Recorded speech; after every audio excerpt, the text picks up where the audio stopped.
Hello friends, welcome to my next video tutorial on Java for beginners. In this video, we are going to talk about one of the most important things in OOPS, that is this keyword. This keyword is one of the most important concept in Java. This concept is used in so many places when you are making some big programs. Okay, so what is this keyword? Let's take a look. This keyword in Java is a reference variable that refers to the current object, or we can say this keyword stores a reference to the current object. This keyword is always a reference to the object on which the variables, constructor or methods was called. This keyword can be used inside the methods or constructor of the class. And the most important thing that you need to remember is this keyword is also a part of constructor overloading, means where you have several constructors that take different type of arguments and you want to make sure that your code is flexible and should be maintained properly in the future. For that, we can use this keyword to make a better constructor. Okay, in case of constructor, Java wants this keyword statement appears should be first before any other statements. Okay, so these are some points that we have to keep in our mind. Now we have some idea what is this keyword, but why and where we can use this keyword. Any idea? Okay, I am going to tell you one simple practical situation. Let's say there is an instance variable x and local variable is also x, same name. Now inside this demo method, if we write x, it becomes by default the local variable, because when a local variable has the same name as an instance variable, the local variable hide the instance variable. Very important point. When a local variable has the same name as an instance variable, the local variable hide the instance variable. So now the question is how to refer to the instance variable in such type of scenario. For that purpose, we should use this keyword. Okay, now modify method can be written as, here in place of x I am putting this dot x. So this dot x refers to the present class instance variable and just x refers to the local variable. Okay, so I hope you understand the use of this keyword, right? Now let's take a look in this example for better understanding. Here I am going to show you how local variables is going to hide the instance variable if both the variable are having same name. Okay, so here I have my class and inside this class I have a main method and there is another class called demo, and inside this class there is an integer value variable which is equal to 10. Then let me write one method here, void display, and inside this method I am writing another variable called int value which is equal to 20. Here same name as instance variable name value. Okay, at this point I have integer value which is equal to 10 is an instance variable, and here integer value equal to 20 which is a separate local variables. Okay, So let me try to print the value and see which value gets printed by saying system.line.println. Okay. Now go to the main method and make an object of demo class and call this method display on the object by saying d1.display. And now let's run the program. Output is 20, which is a local variable value. So here it is proved in this example, if there is an instance variable and there is a local variable with the same name, the local variable is going to hide the instance variable. Okay, as we have already discussed, if we want to access the instance variable, we need this keyword, and also we know that this keyword points to the current object. For that, let's print by saying system.out.println, and I have mentioned this keyword, and I am also going to print one more thing. Here I want to print this value. Okay, then let's go inside our main method, and here also I am simply printing the demo class object d1 value. Okay, now let's see what prints on the screen. If you notice that this dot value gives the instance value which is equal to 10. So to call the instance variable inside the method, we are using this keyword, right? Then the most important thing, this keyword equal to my package 1.demo at 15db9742, and that is the same value as demo class object d1, which means this keyword currently equal to this object d1 demo class here. Okay, now let me make another object and show you what happens. I want to say demo class d2 equal to new demo class, and I will write d2.display, and again I will print the same thing, d2 object value. So at this point there are two objects inside my main method, and I am simply calling display on both of them. Okay, and here two print statements. So let's run this and we'll see what happens. First object is created, then d1.display, then it will go inside our display method, and if you guys notice here 20 is printed, which is nothing but this system.out.println value, and it prints the local value which is 20.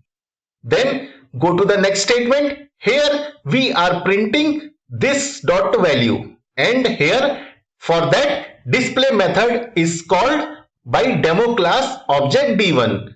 So right now this keyword equal to the d1, therefore this dot value become d1 dot value, which contains the instance variable value, that is 10.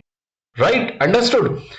After that we are printing this value and demo class object d1 value. If you see here, both are same, because right now this keyword is holding the d1 object value. So this is about d1. Now after that new object d2 is called, and this time this keyword will be second object d2. Then we say d2.display, then it will go inside our display method. As you guys notice, first 20 is printed, which is nothing but this system.out.println value, it print the local value which is 20. Then go to the next print statement. Here we are printing this dot value, and display method is called by demo class object d2. So this keyword become equal to d2. Therefore this dot value become d2 dot value, which contains the another copy of instance variable value in D2 object, which is 10. Okay, then we are printing this value and demo class object D2 value. If you see, both are same because this time this keyword is holding the D2 object value. You can notice clearly that D2 has some value and this keyword is having the same value, which is something 6D06D69C, which is the address where the object is actually contained. So now it is clear this keyword is reference to whichever object is calling it, and it is actually equal to that object. So I hope you understood how this keyword is handling instance variables. Okay, now let me show you how constructors work with this keyword with a simple example. So again we have the demo class here and it is having instance variable like int x, boolean y and char c, and this time I am going to add a constructor here. So there are 1, 2, 3, 4 constructors. First one takes no arguments and inside x is 0, which is an integer, y become false because it is a boolean, and c is space over here. Then if you go down to the second constructor, this will take one argument and hence we use this statement by saying this dot x equal to x, means the instance variable x value equal to local variable x value, and the others are this dot y is false, this dot c is space, just simply assigning default values to these instance variables. And now we'll go to the third constructor. Here integer x and boolean y are taken 2 parameters and I am passing values to the instance variable in these 2 statements, but c is a default value space over here. Okay, and the last constructor, that we have taken all the parameters and is giving value to all 3 instances variables. Okay, now you can see there are lot of code for making these 4 constructors. Suppose if we have 10-20 constructors, then we need to write a lot of code over here and there, and it is going to be hard for us to be maintained. So how to solve this problem? Is there any shortcut for this? Yes, there is. We need to use this keyword on the biggest constructor. So what is the idea is that you take the largest constructor, which in our case is this one, that takes 3 arguments.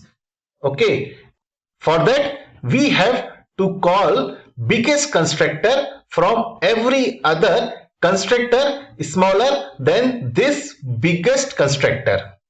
Okay, now first I will remove all the statements here from the default constructor, and this big constructor will do all the work for us by using this keyword. And I am going to say this, then put brackets here, then the first value that you passed will be integer x, which is going to be 0 from here. Second value is boolean y, which we are going to pass as false over here. Then the third value, which is character c, is going to be space. Okay, you go to second constructor here. Again, you don't need to write all these, so call the biggest constructor using this keyword. Now if you guys notice here, we already have the value of x from the parameter list, so simply pass x here. Since we don't have a value of boolean y and char c, just pass false for the default value of boolean and pass space for the character C, right? So this is second constructor. Now we'll go to third constructor. Here no need to write any code, just remove all the statements, then call the this keyword, and this keyword call the largest constructor again, and here we are going to pass the value of x and y from the parameters, but we don't have a character value over here, so simply pass default value space. Okay, till now I have replaced all statements inside the constructor by using only this statement, or in other words, whenever this statement runs, this constructor is going to be called, right? And these arguments 1, 2, 3 are going to be passed into 1, 2, 3, and they are going to be assigned over here as value to our object. So this is how you can use this keyword to write efficient constructor, and here the largest constructor perform all the works, and all the smaller constructors simply call the biggest constructor. Okay, so if you see this constructor will provide two values to the biggest constructor and tell you can put the remaining one value for me. Okay, then this constructor say I have only one value, can you put the remaining values for me? And similarly this constructor will tell I have nothing with me, so you have to put all the values whatever you want. So this is how this keyword works with the constructor overloading. Okay, so I hope you guys now understood the two important use of this keyword for instance variable hiding and constructor overloading. So please like, share and subscribe this video. Thank you.